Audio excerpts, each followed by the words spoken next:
පුතාලා ඔය මොකද්ද කරන්නේ? 12ක්. ආ 12ක් කියන්නේ අර මේ ලොකුවට වතුර යන එකක් නේද? හැබැයි ඔයාලගේ දොලේ නම් වතුර පොඩ්ඩයි. පොඩ තමයි දැන් මේ යන්නේ නේ. හරි. එතකොට මේ දොලට වතුර එන්නේ කොහෙන්ද? ටැප් එකෙන් තමයි වතුර එන්නේ නේ. අත්තන ඉඳලා තමයි මේ දොල ගලාන යන්නේ නේ. හරි.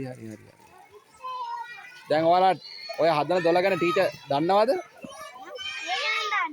ටීචර් දන්නේ නැහැ.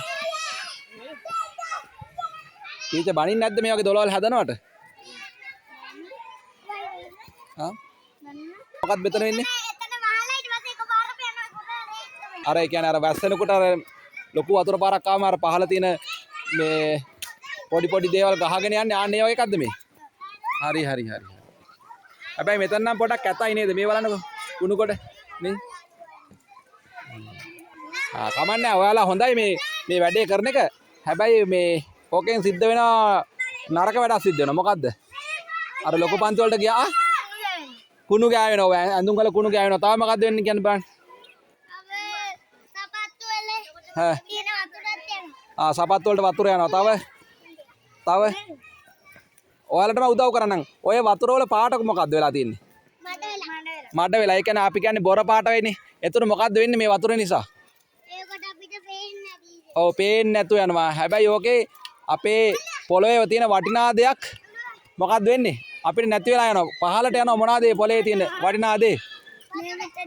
ඔව් වතුර යනවා. වතුරත් එක්ක යන්නේ මොනවාද? මඩ. මඩ කියන්නේ මොනවාද අපි? මඩ කියන්නේ අපි මොනවටද? පස් වලට. අන්න හරි. අපේ තියෙන පස් ටික හේදිලා යනවා. පේනව නේද? ඕන්න බලන්නකෝ. ඕන්න දැක්කද නේ? වැස්සාවම වතුර මේ ගඟේ වතුර වැඩි වෙනවා වගේ මේ වතුර පාර වැඩි වෙලා අන්න දැක්කද අර? දැක්කද අර?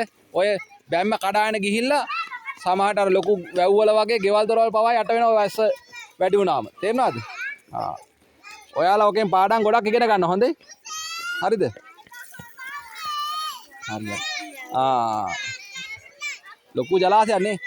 මේ ඔය දැන් වැඩේ කරාට කමන්නේ ඔයාලා ඔය වතුර එහෙම අල්ලන්න එපා ටිකක්. ජරාව නේද? හොඳට අත් හොද ගන්න. මේ ටීචර් උගන්වලාට පන්තියට යන්න හොඳේ. හරි. එහෙනම් මම යනවා හොඳේ. හරි. බයි.